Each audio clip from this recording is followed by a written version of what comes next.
നിന്റെ കാലടിയിൽ ജപതുളസി മലർ പോലെ സ്നേഹമന്ത്രവുമായി ഞാൻ പൂത്തു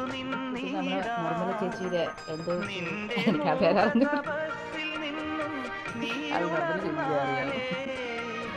നിന്റെ മൂക തപസ്സിൽ നിന്നും നീ ഉണർന്നാലേ മോക്ഷവും മുക്തിയും കൈവരുന്നുള്ളൂ രാഗതമ്പുരുവിൽ നീ ഭാവപഞ്ചമമാ